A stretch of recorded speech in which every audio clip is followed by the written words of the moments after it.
Hi there guys, and welcome to another Train Sim 2017 video. Today we're on the Great Eastern Main Line again. I thought we should revisit it after we've been away from it for a little while.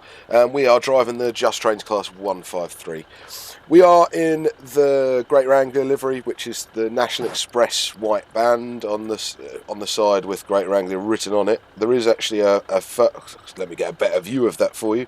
A better version, a nicer version of this livery. Oh no, it is just the National Express one. It's just National Express East Anglia. I do apologise there. Right, let's get in and get going. Good morning, driver. Allow the passenger aboard, and you are due to depart 0700. Your schedule is to call Mistley, Rubness, and Harwich International. I don't know if I've pronounced them right, but right. So look. So we've got the engine running. Let's have some headlights on today. Let's have some instrument lights on. We don't need anything else there. To be fair, if the heated screen comes on, there we go, because it looks like the sort of day you might need a heated screen. I do have the Armstrong Powerhouse sound pack in, so the NRN doesn't work, which is no biggie. I do quite like it to work, but we can manage without it. It is slightly raining out there, I think, and we'll know more when we get going. Got a few little spots on where the wipers make a pretty, what they like on there. Oh, it's not too bad compared to the default. I just loaded this scenario up. I've just actually done a full reinstall on a new SSD. It's improved me somewhat. It's made my game slightly more stable. It's probably the best way to put it. Performance-wise, I've got a lot better graphics settings for the frames per second I'm getting, so I'm not moaning. Oh. Buzzing back. Alright then. Oh, master key in this one.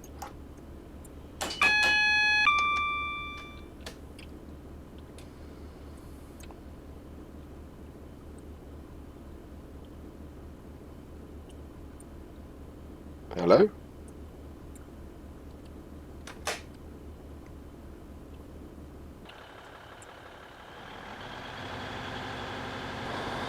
There we go.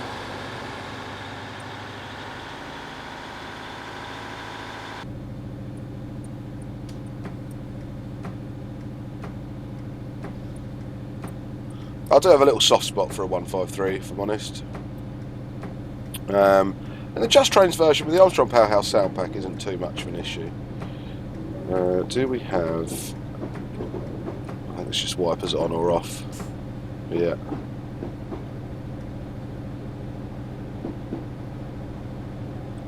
So we're on our way to Harwich, and that's using the Just Trains extension, which I don't know if I've done a video on it for you. I've definitely played it, and I definitely recorded it. Whether I put it up or not, I think is a different matter. And it's a real shame. Something on my system is making me get... When I first started the machine up and I gave this a go, I was getting 25, 26 frames per second here. And with OBS on and everything like that, I'm back down to 15. But it could be lower than that because, of course, it's Train Sim FPS counter only goes as low as 15.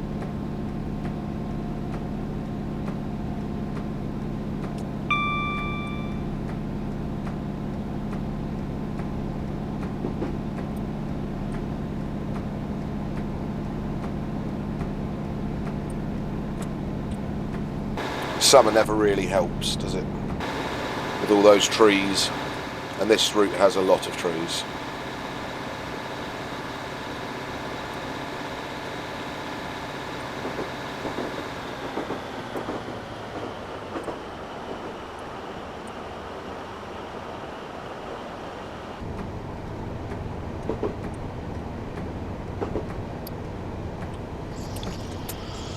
So while we're on this run today, I might, it's not the longest route in the world, it's only about a half an hour scenario, but we might go through a little bit about the 153s itself.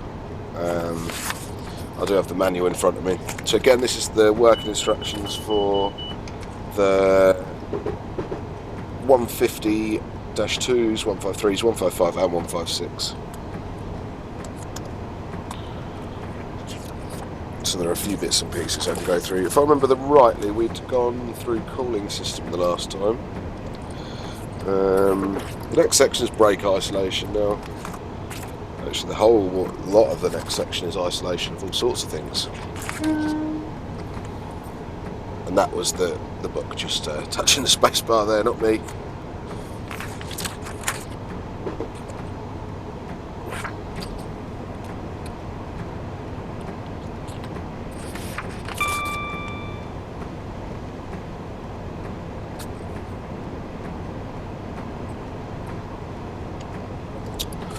Did we talk about track circuit actuators last time? I'm not sure.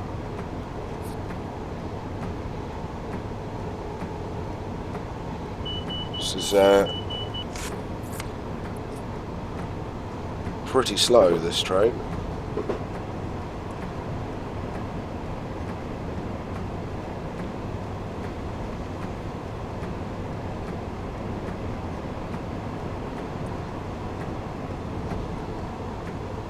Quite strange. I don't remember it being this slow usually. It's always quite weird. I mean, these scenarios didn't even show up in my previous installation, even though everything was installed. It was really weird. It's only since I've reinstalled everything that these scenarios. This is a Just Train scenario that comes with it.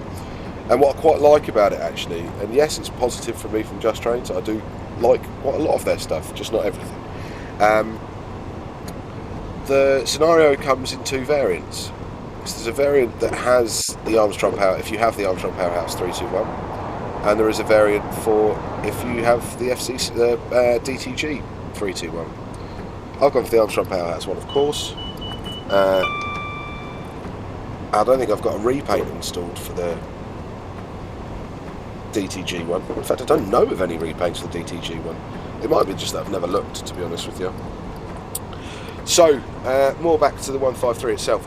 So when 153s were originally rebuilt, because of course they are a 155 chopped in half, well, not chopped in half, separated. If you look at the differences here, you'll see at this cab we have a window and quite a bit of room.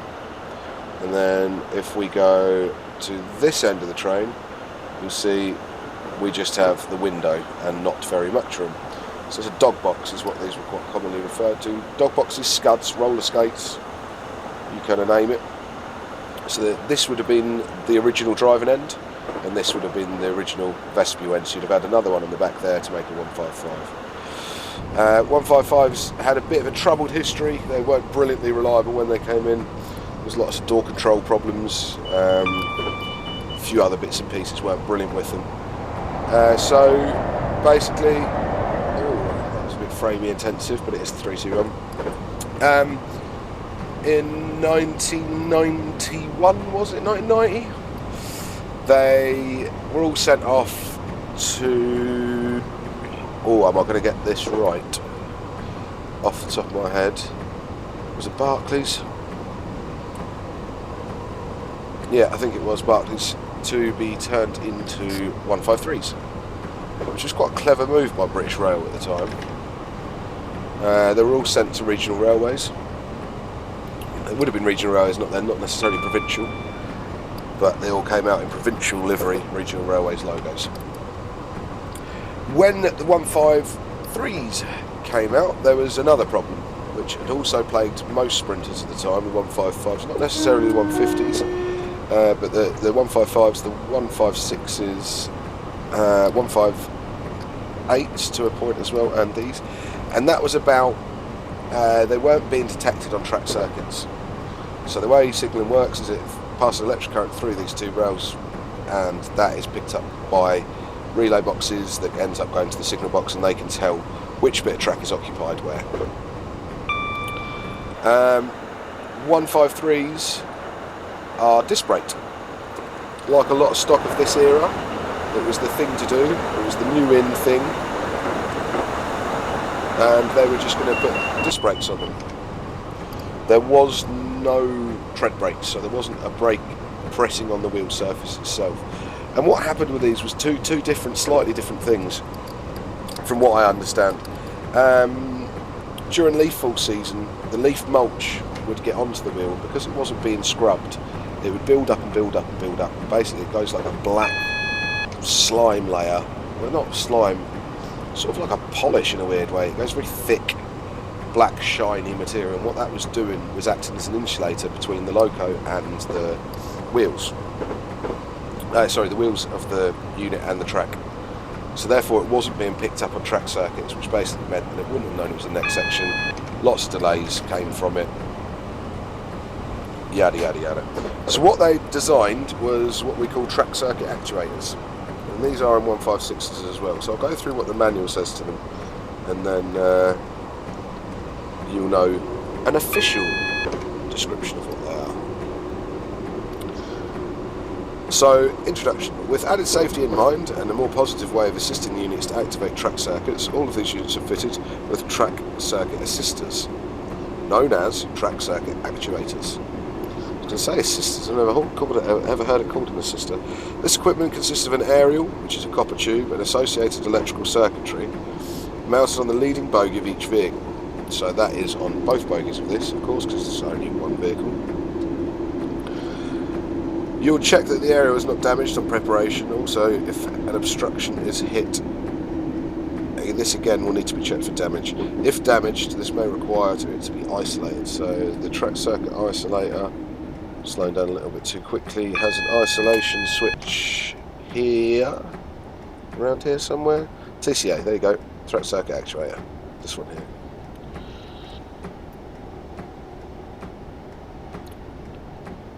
Really annoyed about my frame rate on this video. We'll see how it goes. If you see it up, I'll put it up. If you don't see it, you'll never know.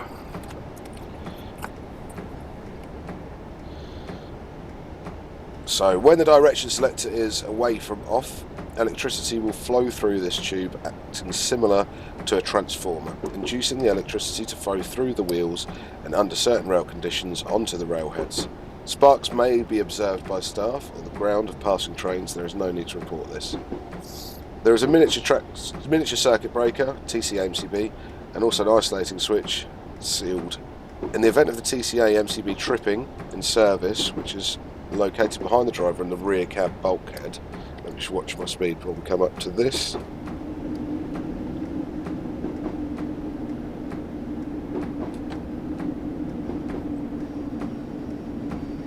Oh, that was not what I wanted to do.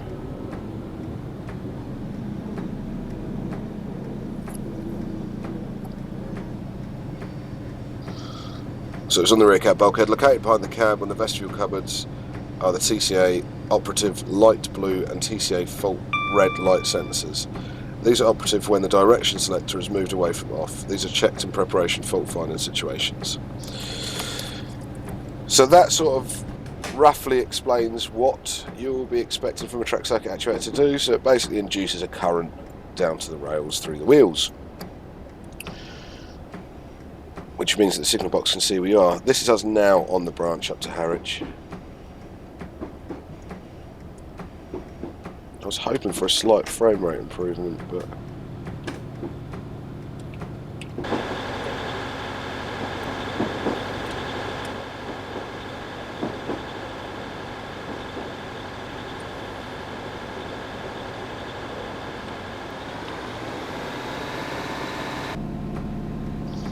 didn't think we were going to get it.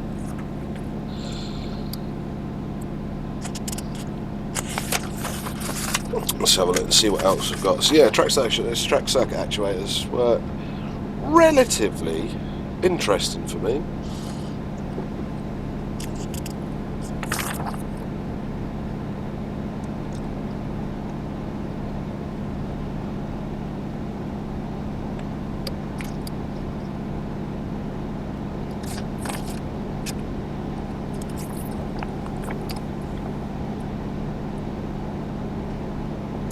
See, look, in the passenger view we're getting 24, 25 frames per second, which is quite nice.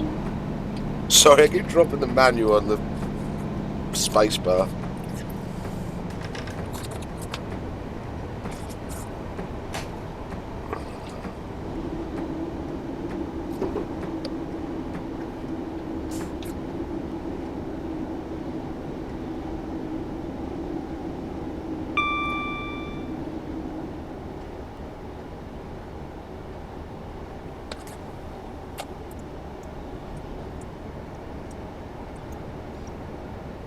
Oh, there are a couple little covers. I like the little touches they've done in this train, to be fair. I think the compressor speed up as well works in this.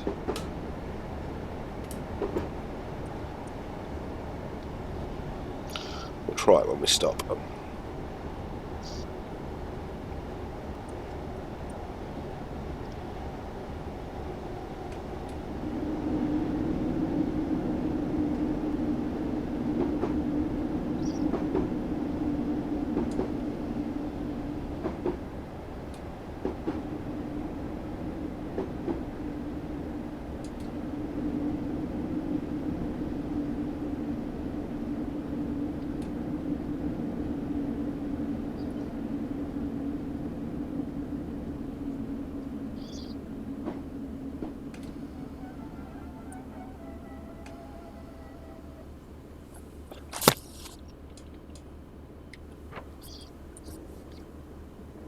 Let's try.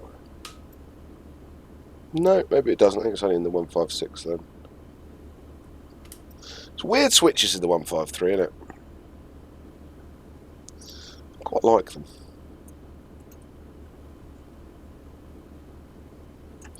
And yeah, it's not the most fun unit to drive, it's not the most exciting, but I mean, these things were trains I saw constantly throughout my youth between on the Cambridge Ipswich branch. They were pretty damn regular.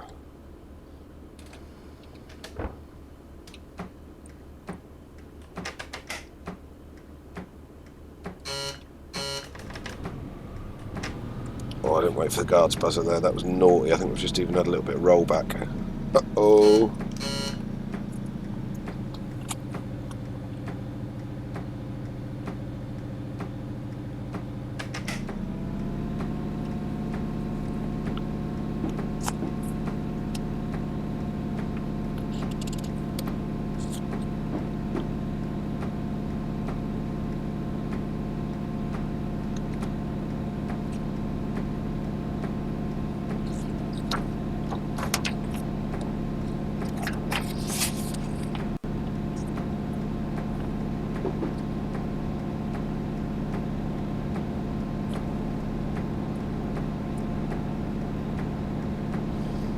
So one thing I have to be aware of is that the northern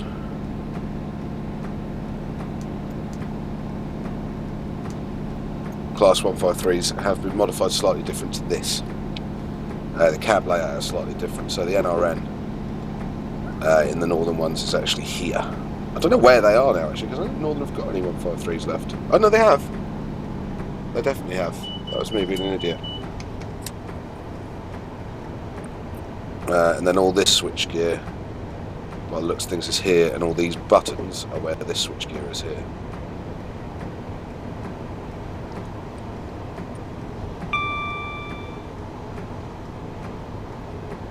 And it only looks like they don't have the main reservoir gauge. They've only got the speedo and cylinder pressures.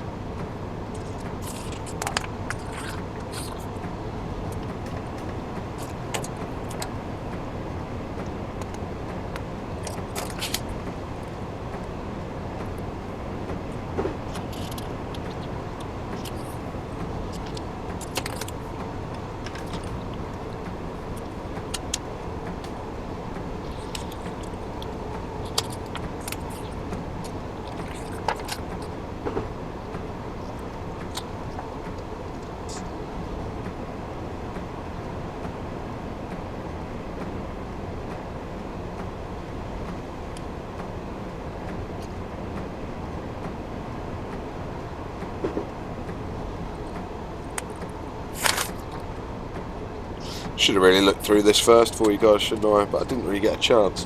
I've been really busy at work and not getting home until ridiculously late at night. The ward's incredibly busy, and having to get in and do this when I get in after 2 long days this week. So one day I started at 8 and finished at 9:20. So 13-hour days. So coming out to the shed after that hasn't been top of my priority. having 10 minutes with the wife has been lovely. And in the mornings, I've been trying to just see the kids, just so I've got a bit of time, so I'm a little bit behind video-wise. But I do continue to thank all you guys that are subscribed, that keep me going through all of this. The reinstall on Monday night was 3 hours, I reckon. And I mean, it was a completely clean install. I didn't copy over any assets from the old asset folder. As much as I probably should have done, but I was restructuring how I structure the folders as well, so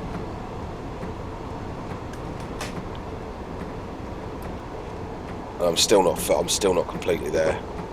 I've got a lot of the extra stock from the AP packs to install. I've got a lot of the reskins. I've got some of the Super Alp stuff in. I've got all the BH reskins 91s to put in. The HSTs I've got in. So there's still a lot to go. I haven't got any of the 365s in actually, which I'm going to need to do because I know that Mr. Horsfield is creating another scenario that uses it. And I'm really pleased, the guy that I always bleat on about that's doing the East Coast Main Line extension up to Cambridge and stuff, and all those lines, is also... Sorry, I came in really hard on this platform. Is also... Oh, I'm not going to make it, don't do this to me. No, no way.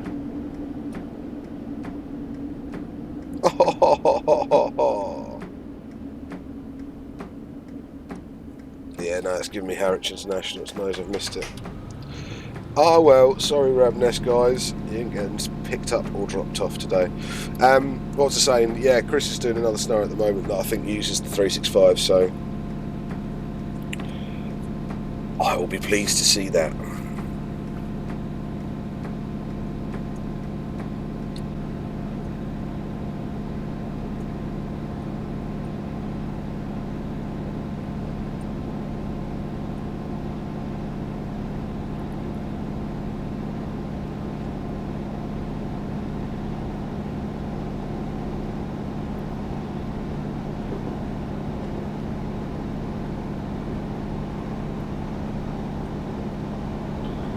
I always wonder if these guys actually are people that work in Just Trains. They seem to appear in most of their trains, the 220 and this. I've seen them in. I haven't got the 222 yet, so I don't know if they're in that. That is on my purchase list though. I can even see the wheelchair ramp sitting there. Another thing, yeah, I find with the 153 is the windows are quite high up. I mean, that man looks like he's ridiculously slouched, so I don't use him as a sort of scale, but the body side wise as well, the windows are quite high.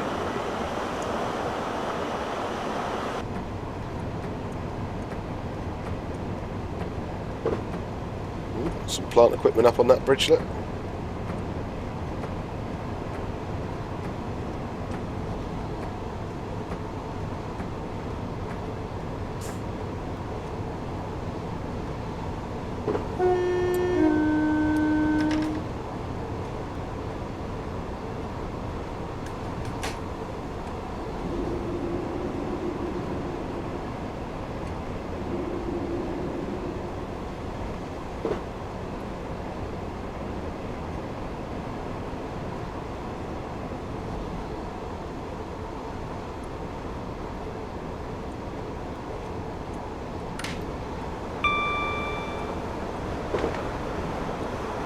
So a little bit more outside noise, I like that.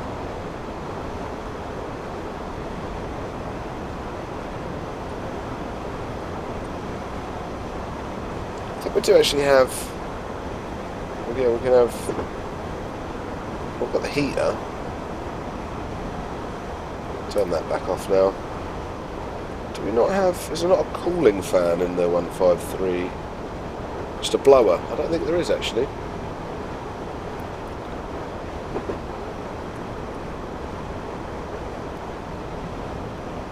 I mean, compared to... Oh, God, I didn't even see that coming. So that's at Harwich International.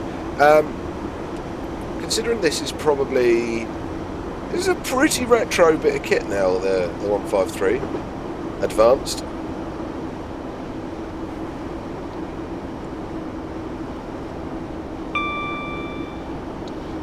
It still stands up pretty well. Whoa, whoa, whoa. Let me just look somewhere else for a second. Because it's laggy as hell.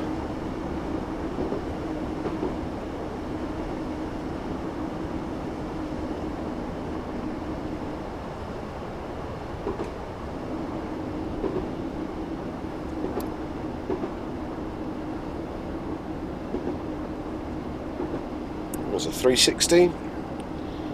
It's a train I just... no interest in that whatsoever, that thing. In fact, I'll be honest with you, a lot of the Siemens units just really do not do anything for me. See that single traction brake controller just on the desk like that? Ugh.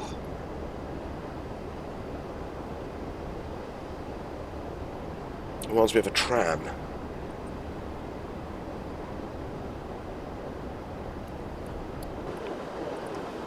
So this is the wonderful Harwich.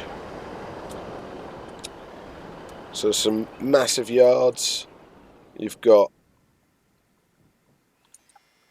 the docks, the freight terminals, and you've got like the link spans and everything for the ferries and all sorts. Been out of Harwich on a boat a few times myself. One of my favourite type of ships, the old Stena Line HSS's. There isn't a depot here actually. Yeah, the Stena Line HSS's went from Harwich to the Hook.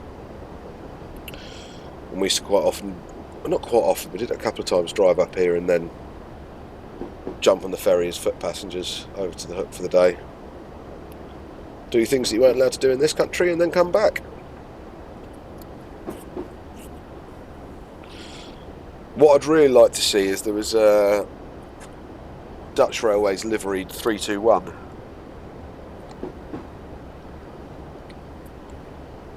That used to, every now and again, I saw it in Cambridge about twice, I think, when I was little. That used to do the boat train. So that was Cambridge to Harwich. But it never actually did Cambridge to Harwich on that run, but that's what it was. And it was at Cambridge once or twice, not to Harwich.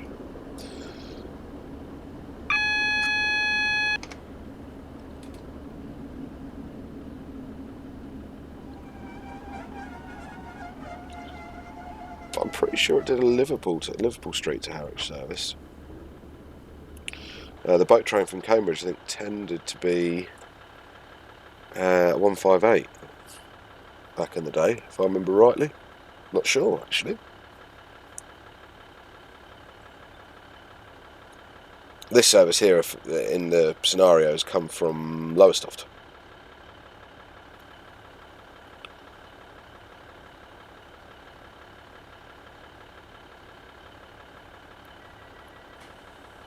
Good job, driver. You've now time for a well-earned break. That was lovely. So that's just a nice little scenario that we missed a stop on, so you can see my ridiculous score. Improper use of horn 3 times, even though we were doing it, and speeding 3 times. Distance travel was 18 miles. Woohoo!